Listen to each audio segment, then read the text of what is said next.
Bonjour, nous sommes le 29 janvier 2021 et depuis quelque temps, je m'interroge sur la forme que prend le commerce, enfin les commerces d'une manière générale et ce qu'il en est. Et comme je suis membre de l'Académie des sciences commerciales, j'en ai fait un papier qui est lisible sur le site. Je vais essayer de vous le reprendre ici à peu près intégralement, ou en modifier quelques petits aspects, puisque vous m'avez dit d'ailleurs que la version orale parfois vous intéresse par rapport à la version écrite.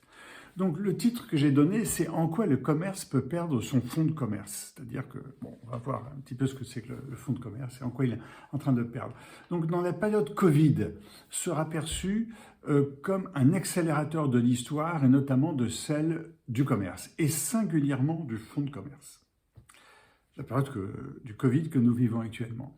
Depuis une vingtaine d'années, les signaux faibles ne manquent pas pour signifier que symboliquement, 170 ans d'histoire se tournent, soit depuis la création du bon marché par Aristide Boucicaut.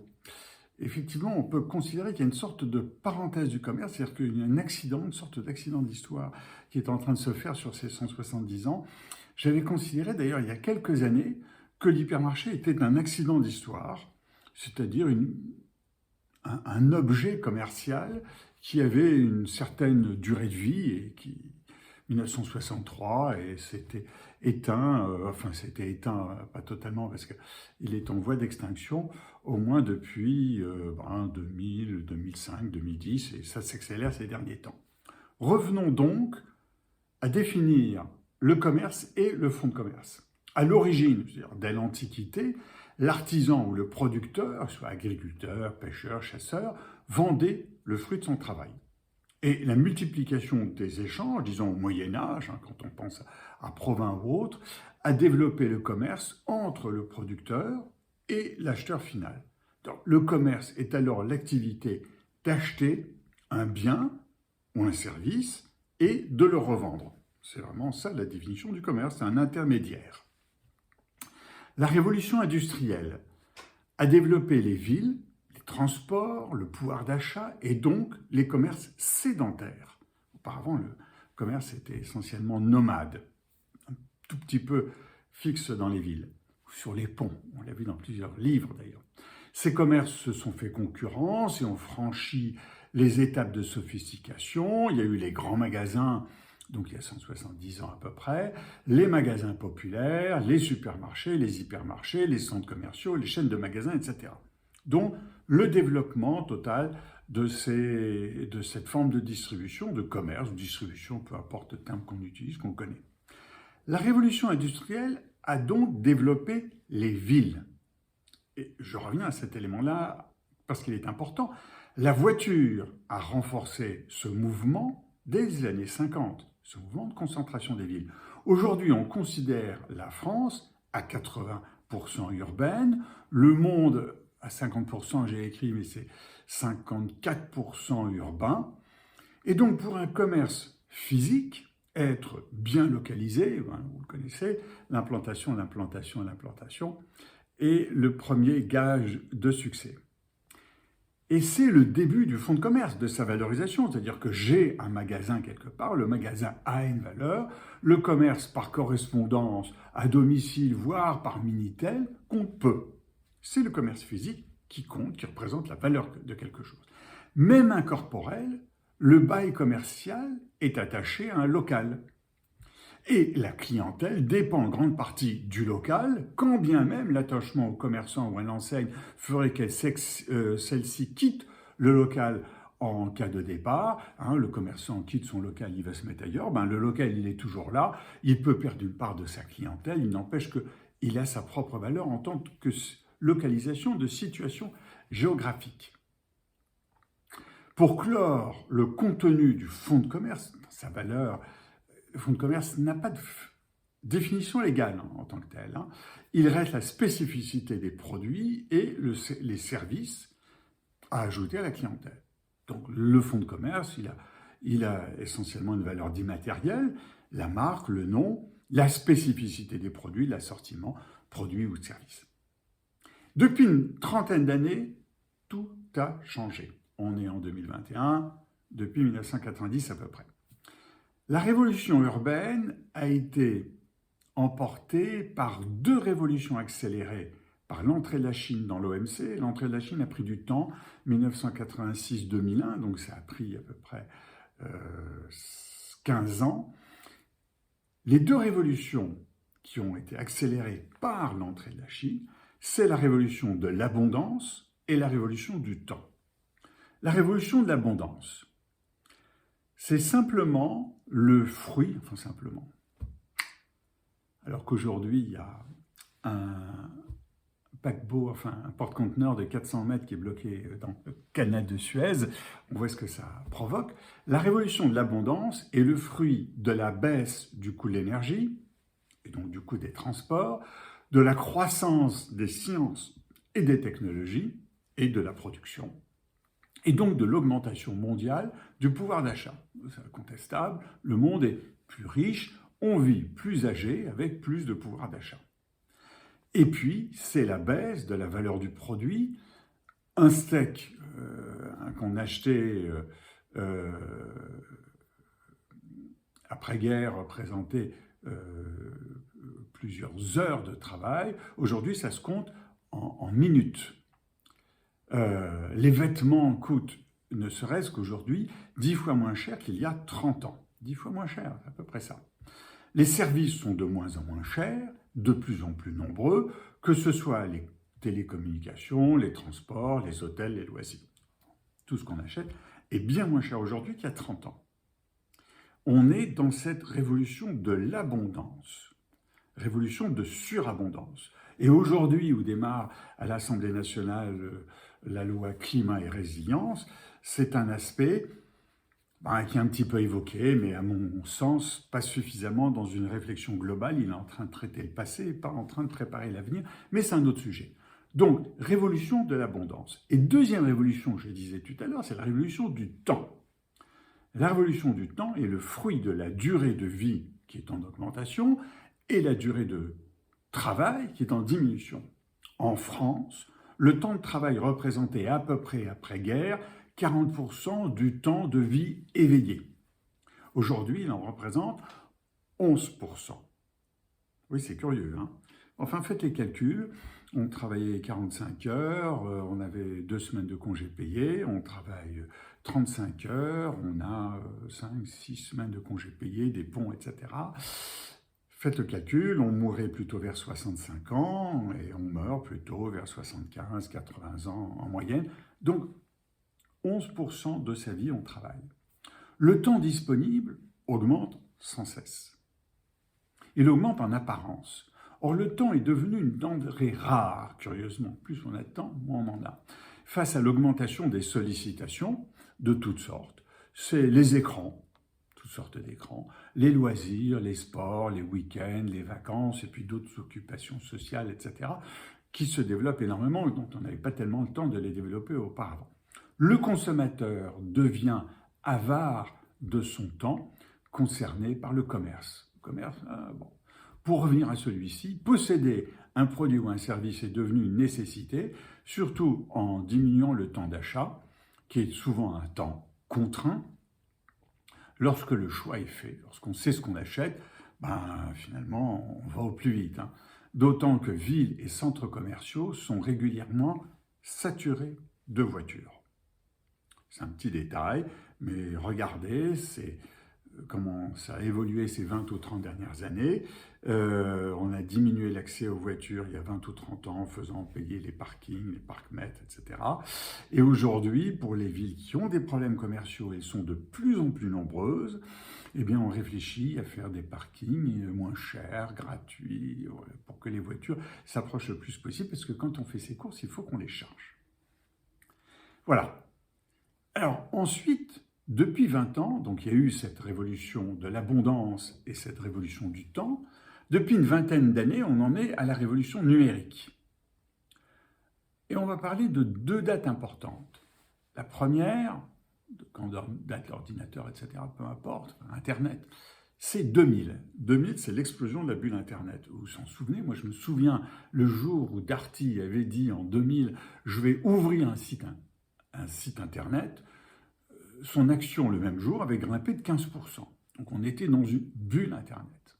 Et puis, La deuxième date que je retiens, c'est 2007, la création de l'iPhone. La création de l'iPhone, on va y revenir, dans le développement a facilité le commerce par Internet, le e-commerce. Ça s'est développé à cette date-là. La première révolution numérique a été un accélérateur de l'abondance et du temps. C'est important cette notion d'abondance et de temps. D'une part, les entreprises se créent sans argent, juste avec un ordinateur, puis avec un téléphone portable, c'est tout. D'autre part, l'abondance et le temps recherché ont favorisé les entreprises proposant soit le choix le plus large, comme Amazon, soit le choix le plus ciblé, comme le slip français ou les raffineurs. Je prends simplement deux exemples. Ces entreprises sont toutes les trois des sites Internet, et il en est ainsi de milliers de sites Internet composant les métiers du commerçant: acheter sur catalogue ou faire fabriquer sur mesure, vendre sur son site ou par place de marché. Donc c'est tous ces développements. Là, Amazon a choisi d'assumer tout dans la verticalité, donc jusqu'à la logistique et la livraison, jusqu'au paiement d'ailleurs, le plus rapide soit-il. Le slip français a choisi de faire fabriquer, donc de dessiner et faire fabriquer. Les raffineurs ont choisi de sélectionner. Les trois sont des économiseurs de temps dans l'abondance. Notre problème, c'est vraiment de gérer l'abondance. Je ne vais pas dans plus de détails, je vous laisse imaginer. Amazon va jusqu'à donc proposer la livraison dans des temps extrêmement courts, le paiement est très simple, etc. Bien. Ça, c'est la première révolution numérique. Elle date de 1994 pour certains, elle s'est développée 2007, 2010, c'est allé très vite et très loin dans ce nouveau commerce. La deuxième révolution numérique, elle est en train de se faire depuis quelques années. Elle est indépendante de la Covid, mais la Covid-19 accélère ce phénomène. Elle va encore plus loin, cette fois dans la décomposition du métier de commerçant. Les sites Internet se sont multipliés. Certains sont des pure players. D'autres, les plus nombreux, sont un moyen de vente des commerces traditionnels. Comme je parlais tout à l'heure de la vente par correspondance, le Minitel, etc. C'est un moyen de vente comme un autre, en plus du commerce qui est un autre moyen de vente. Mais le plus important est que l'abondance et le temps sont résolus par le téléphone mobile que l'on a sur soi en permanence, j'allais dire au fond de sa poche. Pour une femme, c'est au fond de son sac. Il faut le chercher. Le consommateur achète ce qu'il veut, quand il veut. Et chaque acte du consommateur est une information, une donnée qui est exploitée par le mobile, et donc la distribution du mobile et la distribution d'informations, par le e-commerçant, alors que dans le commerce traditionnel physique, le commerçant sentait son client. Ici, dans l'acte d'e-commerce et de plus en plus dans le commerce physique d'ailleurs, les données sont exploitées par de multiples acteurs. Et je vous laisse aller voir ces multiples acteurs. Je parlerai surtout de Miracle, qui fait des places de marché, de Branded, voilà. Mais il y en a, ce sont des entreprises françaises, il y en a des entreprises dans le monde entier. Elles sont des entreprises de marketing, de merchandising, comment présenter les produits sur un site. On n'achète pas sur un site comme on achète en magasin. On ne voit pas les choses de la même manière. Le choix des canaux, comment commercialiser. Les choix de distribution, la marque, comment la faire fonctionner, la logistique, la technologie, le SAV, la comptabilité, la gestion du personnel, etc. Tout est proposé, les notes de frais, tout est proposé sur des intervenants extérieurs. Tous les métiers du commerçant et du e-commerçant peuvent être pris en main par un ou plusieurs intervenants. Des métiers que parfois le commerçant n'imaginait pas, il n'imaginait pas qu'il pourrait utiliser ce type d'information pour traiter des données qu'il ne soupçonnait pas. Le e-commerçant, le commerçant, devient un ensemblier de l'ensemble de ces acteurs. Pour prendre une comparaison simple, c'est comme l'automobile. Un constructeur automobile est un ensemblier de toutes sortes de pièces qui font sa voiture. Et le commerçant aujourd'hui est pas mal ça. ou il peut le devenir. Alors, que reste-t-il aux commerçants? C'est-à-dire au fonds de commerce. En 2019, Amazon était le numéro 2 mondial du commerce. Rappelez-vous, il y a 10 ans, Carrefour était numéro 2. Il est, je crois, numéro 10. Alibaba, en 2019, est numéro 4. La Covid aura, je parle de 2019, pas de 2020. La Covid aura accéléré la vente par Internet en 2020 et en 2021. En 2019, 60% du chiffre d'affaires d'Amazon, 60%, est réalisé par sa place de marché, c'est-à-dire 5 millions de commerçants ou de fabricants, enfin comme on veut. Donc chaque geste est enregistré, exploité, ce qui ouvre à Amazon la possibilité de copier les produits qui marchent le mieux. L'achat par Internet sera de plus en plus naturel et de plus en plus important. La donnée est bien le nouvel or noir pour toutes les formes de commerce, pour tous les réseaux de distribution. Les canaux les plus récents sont des influenceurs sur YouTube, sur Instagram ou sur TikTok, des influenceurs qui ouvrent commerce. Le futur nous surprendra toujours.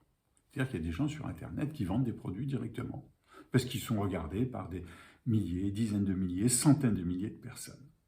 C'est juste une personne dans sa salle à manger ou dans le salon de papa et de maman. Donc, que reste-t-il au fonds de commerce? Au fond, sur l'aspect financier. Eh bien, ce qu'il a toujours été. C'est-à-dire ce qui n'est pas copiable, ce qui est l'âme du commerçant. Qu'il soit physique. Lidl est numéro 3 mondial du commerce. Numéro 3 mondial du commerce, Lidl. C'est un commerce physique. Walmart est numéro 1, bien sûr. Ou qu'il soit numérique, ou qu'il soit les deux, comme Walmart, qui a une croissance supérieure à celle d'Amazon en e-commerce. Donc Walmart est en train de répondre à Amazon. Son âme, peut-être son accueil, son talent de créateur, son flair pour acheter. Si cette âme le quitte, il disparaît. C'est ce qu'on a vu assez récemment. De nombreux commerçants qui, une fois rachetés par l'un ou par l'autre, je dis commerçants des marques, rachetés par l'un ou par l'autre, lorsque l'âme de l'entreprise disparaît et que l'acheteur n'a pas su le faire vivre, il y a une disparition. Donc oui, le fonds de commerce est devenu de plus en plus fragile, de plus en plus éphémère. Lorsqu'il n'est plus qu'une marque, qu'une enseigne, sa valeur immatérielle du fonds peut rapidement s'effondrer, ou au contraire exploser.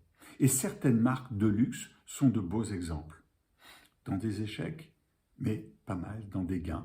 On voit des marques qui sont devenues, à la suite du rachat, parce que les créateurs s'étaient un petit peu essoufflés par le temps, qui sont devenus des marques extraordinaires et des commerces extraordinaires, et donc des fonds de commerce. Dans ce monde de plus en plus numérique, les fonds de commerce, le fonds de commerce, est de plus en plus évanescent. Mais il est bon de se serrer dans les bras. Il est bon de partager un café sur une terrasse, de partager le choix d'un vêtement que l'on essaie ou d'un objet que l'on tourne sous tous les angles, d'un livre que l'on feuillette et que l'on sent. Il est bon de humer l'air ambiant et d'être salué par le commerçant ou un vendeur.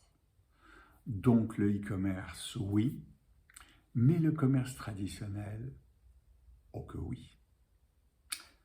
Je repars en plongée. À très bientôt. Au revoir.